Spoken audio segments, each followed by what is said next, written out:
আসসালামু আলাইকুম বন্ধুরা। রমজানের সময় তো না, কোরবানিদের সময় সেমাই চিনি কিনছিলাম। এইবার হাও কিনতে পারি নাই।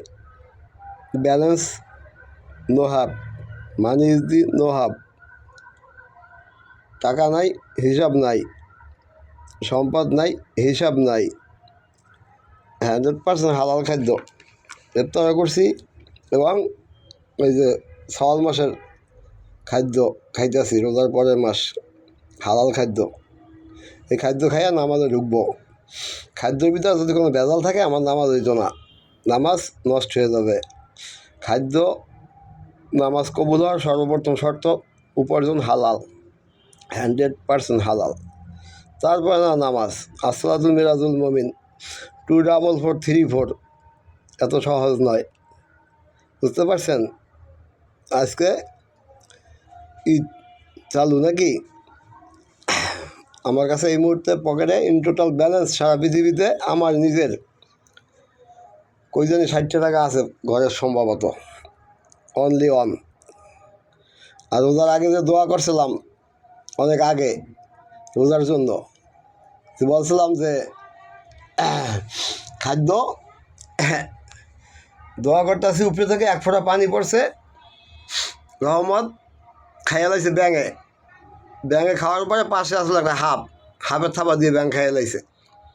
রহমত তো উপরে থেকে আইতে যে খাইয়া লাই হাফে আর ব্যাঙে, আমি খামু কি? বলেন তো। এই এই ব্যাখ্যা আপনারা বুঝবেন, যারা বুঝবেন তারা খুঁজবেন। আমার এই রোজার আগে যখন রাত্রে নামাজ কাকে বলে, নামাজের ভিতরেই পাওয়া যায়।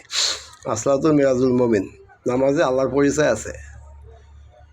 সামনে কোথায় কি হবে যদি আল্লাহ কাউকে জানায়, সে জানতে পারে, সাধারণত অসম্ভব। বুঝতে পারছেন? আর আমলের ক্যাটালগে ঢুকলে, লাইফ হিস্ট্রি দেখলে পৃথিবীতে বাতাসের সাথে আপনি প্রত্যেকটা মানুষের আমল, আমরা যাহা করি, যাহা বলি আর সামনে কি করব, প্রত্যেকটা মুখ দিয়ে যা বলি এবং যেটা করব ওটা বাতাসে আছে। যেটা বলি সেটা করবো না, যে ওই বলি শব্দের ভিতর থেকে বাইশে ওঠে, এটা সবাই বুঝতে পারে না। আমি একজন বললাম যে তোমাকে আমি এটা দিব, এই দিব শব্দ যে বলছি, দিব কি না সেটা আমি, আমার দেহে আরেকটা কপি আছে, ওই কপি জানে। ওই কপির ভিতরে বাস্তব সত্যটা বাইশে। বুঝেন, খুঁজেন। গজবের দেশ। আপনারা গজব ডাকছেন, আবার আপনারা ইচ্ছে করলে গজব থামাইতে পারেন, নিজেকে ব্যক্তিগত ব্যাপার। আসেন, বসেন, গসেন, অবশ্যই আল্লাহ সাহায্যকারী। জগৎবন্ধুর বন্ধু এমনি হওয়া যায় না।